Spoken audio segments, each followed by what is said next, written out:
Some of the things that I see about myself online are always so freaking funny to me because obviously, like, my name is my name. So things that are about me populate on my stuff quite often, which is so annoying. But then I'll go through like comments, and normally I don't watch them or read stuff because I'm like, normally it's like hateful stuff. But sometimes there's some really nice videos. Like, people make really kind videos about me, and I'm just like, wait, that's so kind.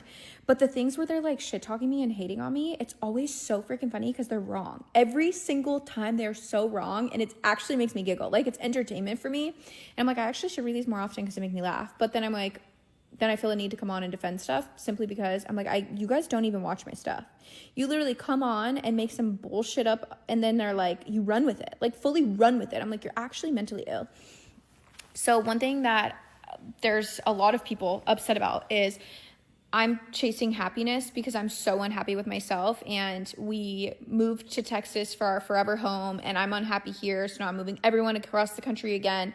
And I'm like, clearly you guys have never watched my stuff since day one, because 2 years ago, a year and a half ago, when we first decided on Texas, we were actually going through multiple different states, and we said many times that we wanted to go to a tax-free state so we can literally just get our footing on the ground and figure out where we want to go next. It was never our long-term decision, ever.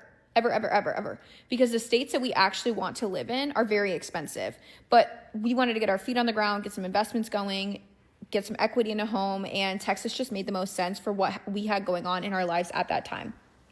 It was never our long term. I will say I do love our house. And I remember when we bought this house, I literally said to Raphael, I was like, do not let me get attached to this home.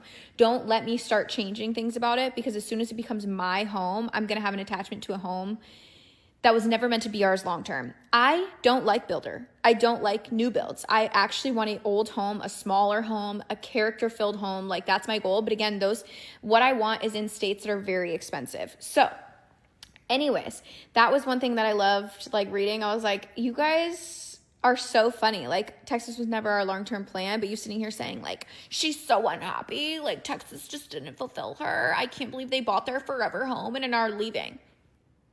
Was never a forever home. Anyways, another thing that I find funny, so many people are mad that we're moving to New York City with dogs. Honestly, a vibe. I understand that people are mad about that. I get it.